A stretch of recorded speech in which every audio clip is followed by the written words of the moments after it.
Hey everyone, and welcome back to the channel. So today we get to take a look at the 2025 Volkswagen Jetta GLI Autobahn. This model is finished off in Monterey Blue Pearl, and the MSRP is just over $32,000. Now this is powered by a 2-liter turbocharged 4-cylinder engine paired to the 6-speed manual. It also pumps out 228 horsepower, 258 pound-feet of torque. That power sent to the front wheels, propelling this 3,500-pound sedan from 0 to 60 in around 6 seconds.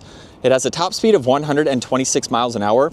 It also has a fuel capacity of 13.2 gallons. You'll expect to see 26 miles per gallon in the city, 37 out on the highway. This also has a wheelbase of 105.6 inches. Its overall length is 186.9. It has a width of 70.8, a height of 57.3, and its ground clearance measures in just over 5 inches. Now for the 25-year model, this does get a reshaped front bumper along with new headlights. You'll notice too that the Volkswagen badge is also the sensor for distance pacing. There's the GLI badge, LEDs for all of the lighting too, which have a nice design to them. And then there's also the red stripe in the lower section and lots of cutouts too to provide additional cooling. And you'll notice that's on both sides of the Volkswagen badge, where there is a stripe too that goes from the inside housing straight across just to blend it in a little bit nicer. And there's very nice lines that come down the hood too.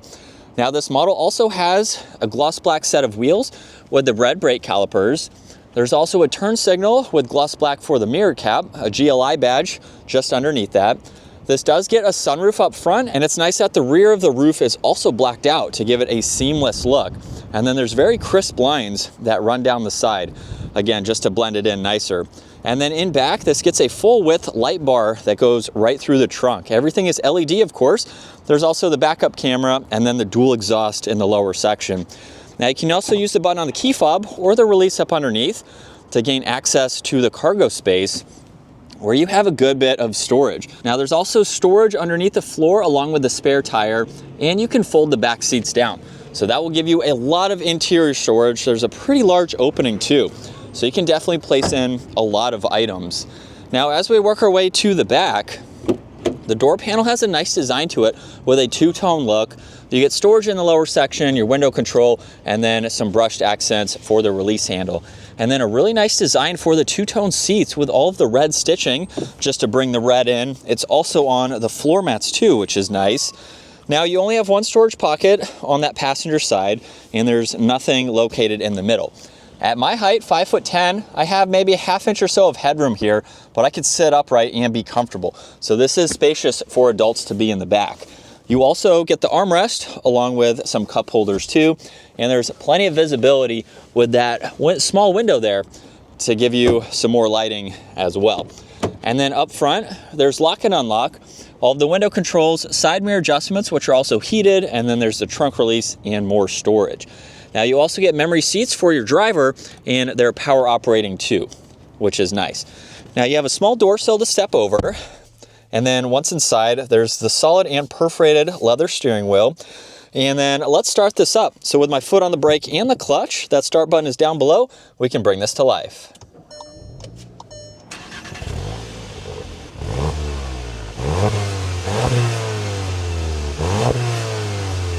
And coming back to the gauge cluster now, on the far left, there's engine temperature, right side there's the fuel, and then you can go through some more info using these buttons on the right side, where there's also the heated steering wheel, you have voice commands and tuning.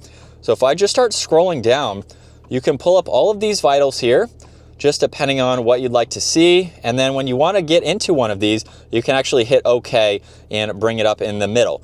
So just depending on the view that you would like, you can also click on view itself and change how you want to see this information. So now I can go left to right and bring all of this information up in full screen. Click on view again, it will give you a different setup here where you can still go through this information, and then you click view one more time and we are back to this screen here. So you can still scroll through all of this with the tach and miles per hour in full screen there. So it just depends on how you want to go through all of that information. Now on this left side, there's volume along with cruise control and distance pacing. You have headlight adjustments on the far left with one air vent. And then with the infotainment system, you have a good bit to go through. So there's the haptic feedback for these controls. So you're basically just pushing on the screen to get through all of these shortcuts. So you have a little bit that you can go through, your audio, of course. And then on the right side, you have apps, sound. You can push on car, so you can get through some of this information, even pull up these sport monitors here, performance monitors, which is really neat. You have a few other settings here that you can pull up, so you can look at your gear. You have classic with the 2 views here. And then you have some other selections here for data. You can scroll through all of this. And then the last one is for vehicle status. So a little bit of info that you can at least pull up, and then you can also get into menu. So you have all of the icons here where you can get into vehicle, which is what I just showed. You have your sound too, so you can get into your audio there, and you can swipe over with a few more icons. So pretty easy to go through. You have air vents underneath that. This also has heated and ventilated seats. Fan speeds right in the middle. You have temperature dials too, so you can just swipe your finger left and right to adjust that. You get wireless charging down below with some auxiliaries. There's also a 12-volt and traction control. And then with the 6-speed manual, simply push it down to the left and up for reverse. So you have the backup camera with guidelines, and then you have the rest of these 6 gears, of course. There's the e-brake, and you even have a few different driving modes too. So you can push on this button to pull those up, and you can toggle between these depending on the throttle response and how you want the vehicle to drive. Now you have a small storage slot along with some cup holders, and then you get a little bit of storage in the armrest. There's also plenty in the glove box there. And then there's a rear view mirror. You have dome lights, the controls for the sunroof. There's also a sunglass holder, and then this also has the transparent sunshade. What's neat about this is that you can actually open up the sunroof and still have the sunshade closed. So you can protect yourself a little bit more from the sun and still have that open experience, which is nice. One of the only vehicles to do that, along with Audi, of course. And then here's a look at visibility over both shoulders. You have a lot of glass, so it's easy to see. As we set off behind the wheel now for the new Jetta GLI, this is the first hard acceleration that I've done in this car just to save it for on camera. And it's got a good bit of power to it to get up and move. Now I have been driving this for the last couple of days now just to get my bearings with this car.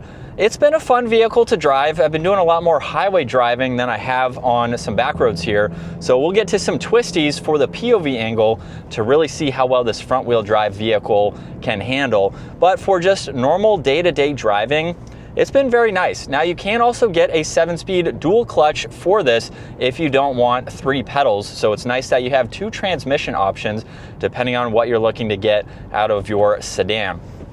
Now it is a little bit on the small side, but I think it still has a good bit of space for the sizing of it in general. And I like that there's not a whole lot of technology, so it's pretty easy to use everything as well. It's also a very comfortable and quiet vehicle to drive. For its price tag too, in the low $30,000 range, it doesn't give you quite that economy feeling car, but it's not luxury focused either. So it's kind of in the middle. We have some nice materials here, but it gives you a good ride, I would say, for the pricing of this car. As far as the seat comfort goes, after about an hour or so, it gets a little bit uncomfortable. Maybe it's just me. The seats are pretty comfortable though for around town. Longer trips, it just seems a little bit uncomfortable. That could vary, of course, from person to person, but it's a really nice model to drive. I don't really have any complaints with it so far, and it's very easy to drive with the manual too. Now, 2 things with that I will say.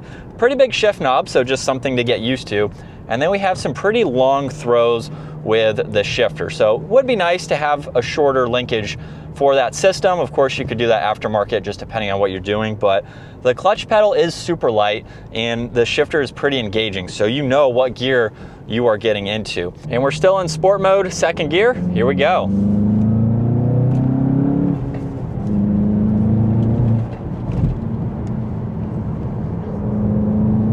So this is my first time taking it on some twisty roads here.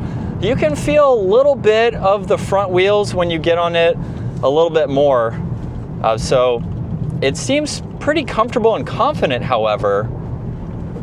There's also no active rev matching, so you do have to rev match yourself. Interesting to see that even in the sport setting, it's not there.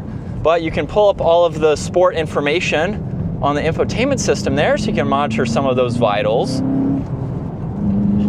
But I'm honestly pretty surprised right now. On a back twisty road like this, for front wheel drive, that's definitely come a long way on vehicles with their performance and, you know, still being able to corner and things like that. This seems like a very performance sporty sedan for what you are getting.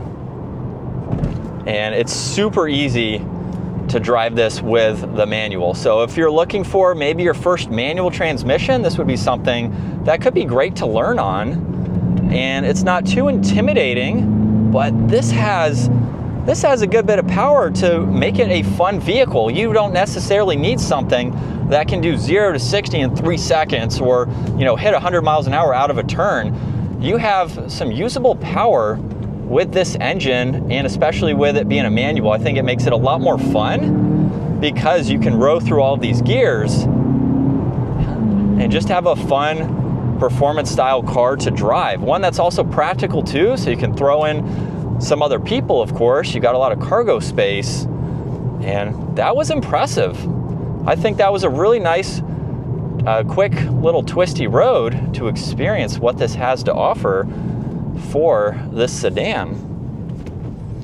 But that is going to wrap it up for the 2025 Volkswagen Jetta GLI. If you enjoyed today's video, give it a huge thumbs up and consider smashing that subscribe button so you can stay up to date with our daily uploads. I will see you all in the next video.